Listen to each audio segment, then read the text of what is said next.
Welcome to my YouTube channel. Please subscribe and like this video if it was helpful. Today I will show you how to replace the air filter on a 2012 Buick Verano.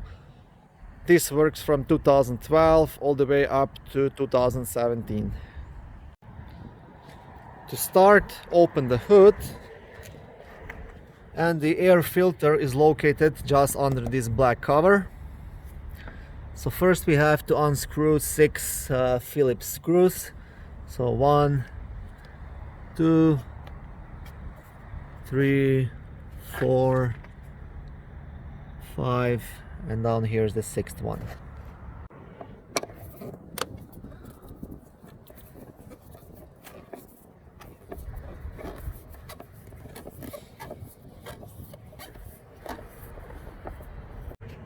Okay, so I unscrewed my screws. You don't have to take them out completely, just enough so the upper part, I'll show you here, separates from the bottom part. So yeah, just partially unscrew them, and under the cover you will see the air filter. Now you can probably just pull it out through this hole, or you can completely remove the upper cover, and then it's gonna be easier for you to replace that air filter. To remove the upper cover, you just have to loosen up this flat screw right here, and I will do that now.